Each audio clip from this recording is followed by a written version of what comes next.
In this short presentation, we're going to talk about the positives and the negatives of peer marking, and then talk about how some ways in which we could improve it. So, what currently works?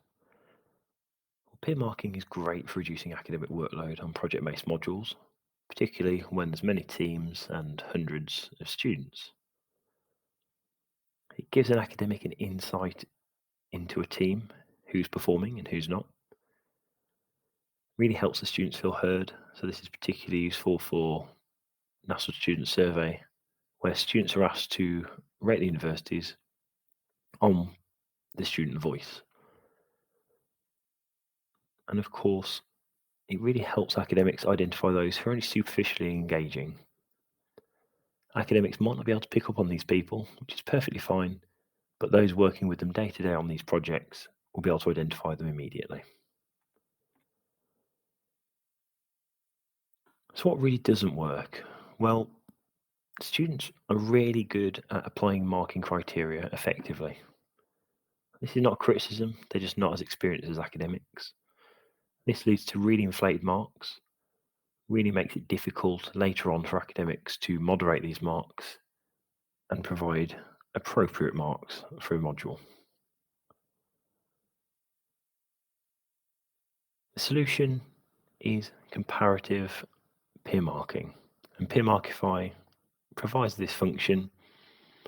And how it's really beneficial is it improves the objectivity of the marks given to students. It prevents grade inflation, and it still gives students that all important say when it comes to marking their peers.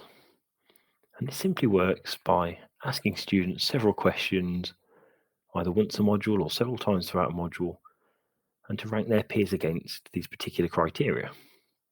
An example would be rank your peers on who provides the best leadership, rank your peers who is the best problem solver, or rank your peers who provides most team motivation. Simple questions like that, and they're much better answered objectively rather than applying individual scores. So, peer marking is really effective, efficient, and fair, but it's got to be applied appropriately and correctly. It's really important for students to feel heard, and the most effective way to do this, we believe, is through comparative peer marking. If you want to learn more about comparative peer marking, please go to peermarkify.com or just comment on this video and we'll be in touch.